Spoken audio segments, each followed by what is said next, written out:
Colle Santa Lucia, la frazione Canazei, 1550 metri di altitudine.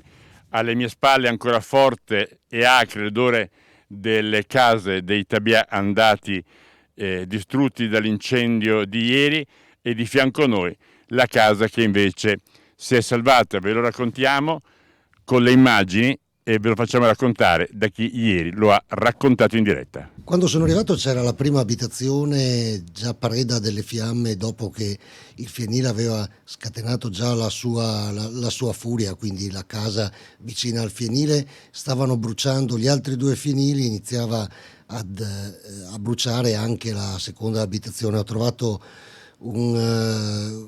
un clima incredibile, da paura, con la gente sbigottita, attonita. Per arrivare nella frazione c'è purtroppo un'unica strada che non permette due mezzi di incrociarsi, rendendo così le operazioni per andare ad attingere acqua a valle particolarmente laboriose.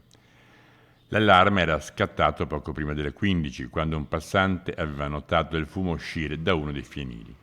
Difficile al momento ricostruire cosa abbia dato origine alle fiamme, propagatesi su 3 antichi tabiai in legno e su un'abitazione in muratura.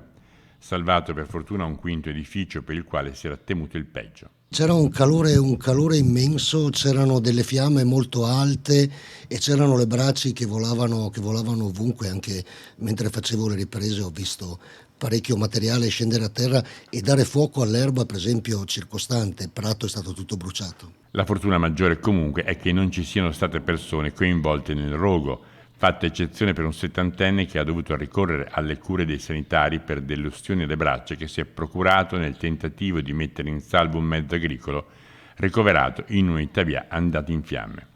Toccherà ora ai carabinieri, presenti sul luogo anche oggi, e ai tecnici dei vigili del fuoco analizzare le cause del disastro.